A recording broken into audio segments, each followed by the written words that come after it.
Hello, my name is Robin Daniels. Out of all the stories and excerpts we have read this semester, the ones that have stuck with me the most are the writings that come from Bessie Head. In trying to understand these stories from a non-Western point of view, I found her writings on the treatment and the suppression of women during the different times in Africa's history to be educational as well as intriguing. To fully understand my meaning, I'll be using two different stories to explain my point. For my book, The Collector of Treasures and Other Bonsoir Village Tales by Bessie Head herself, the first example is the very first story that starts on page 1. In the Deep River, a story of ancient tribal migration, we learn about Simbimbili, a tribal ruler, and the love he has for Roncawana. Although he loves her, Roncawana was married to the ruler at the time, who happens to be Simbimbili's father. Roncawana gives birth to a child that was thought to be the ruler's, however, it is Simbimbili's. After his father dies and Simbimbili is named ruler, Simbimbili chooses to marry Roncawana. However, this is met with great disapproval from the counselors as well as Simbimbili's brothers. The counselors advise Simbimbili a ruler must not be carried away by his emotions and told him to find another wife. Roncawana is given to another man. This way she can become his wife instead of Simbimbili's.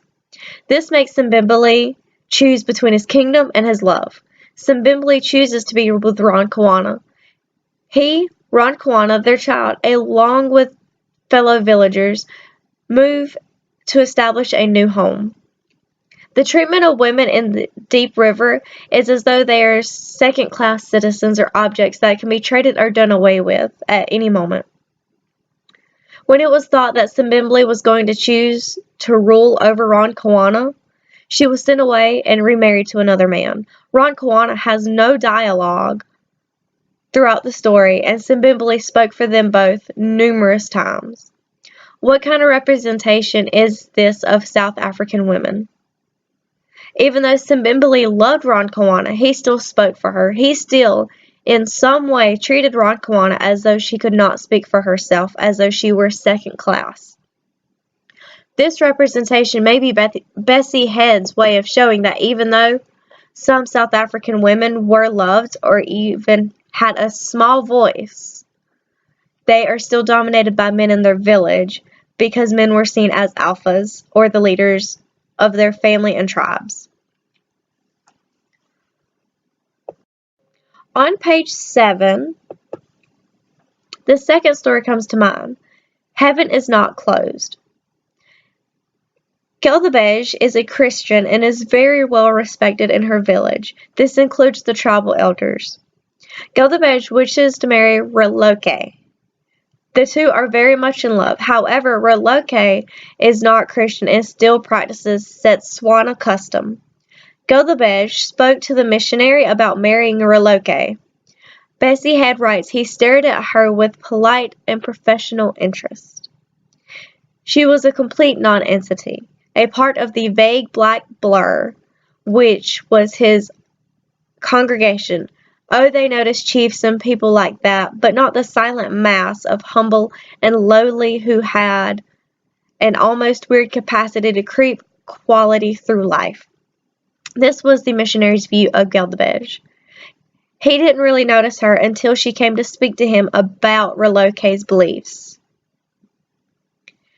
The missionary excommunicated Geldebej from the church because of Reloke and the fact that he was not a Christian.